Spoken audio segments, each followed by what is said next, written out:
Hey, what's up YouTube? Welcome back to my page, Money Making Juggernaut. I'm your host, Eric Richardson, the #1 educator in the asset recovery business. Today, I have a great video in store. I am gonna break down what you should do if a claimant lives in another country. Before we get started, go ahead and hit the like, hit the subscribe button. You guys already know I'm doing this content for you so that you can dominate in this industry. Now, the reason why I'm making this video is I've gotten a huge request from students and also members in the free Facebook group on what you should do if you find out that the claimant actually lives in another country. If you haven't done your research and you haven't ran into this scenario, you might actually run into it in the future. There are times where we have foreign property owners. So you might find a scenario where you locate a surplus opportunity, you go to the property appraiser site or the assessor site, or you do your research to figure out who the owner is, and you see their name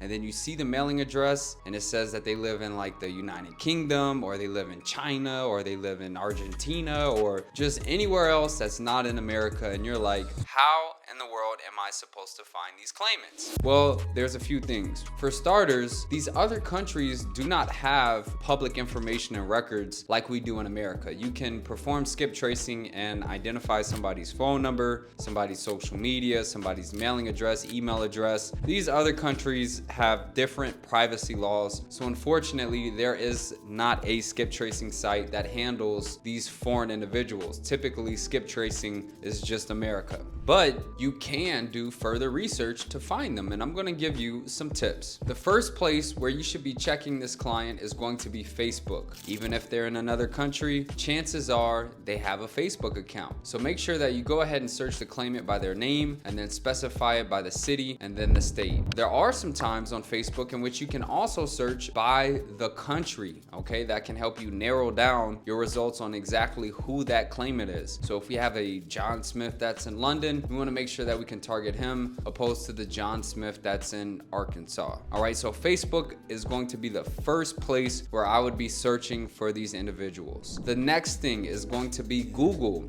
Google the person's name and then also their location. You might be able to find further information. I've had scenarios in which there were a foreign individual that is owning the property. I searched their name. Turns out that there's some big time person in another country, and you can find news articles on them. They might be business owners, and you might be able to find further information to actually reach out to them. The next thing that we want to do is actually formulate a plan to target them. If we have our research saying that they live in another country, chances are that's their mailing address. So we want to be looking at items that give us an address, and we want to send mailers to them. Now these mailers need to stand out. Just think about it. If you received mail from another country, you're probably going to open it and want to read it and see exactly what it's about. So make sure that if you're sending a mailer that you actually stand out. Maybe you might want to make the mailer red, white, and blue to represent America with some stars and some flags. Or you might want to do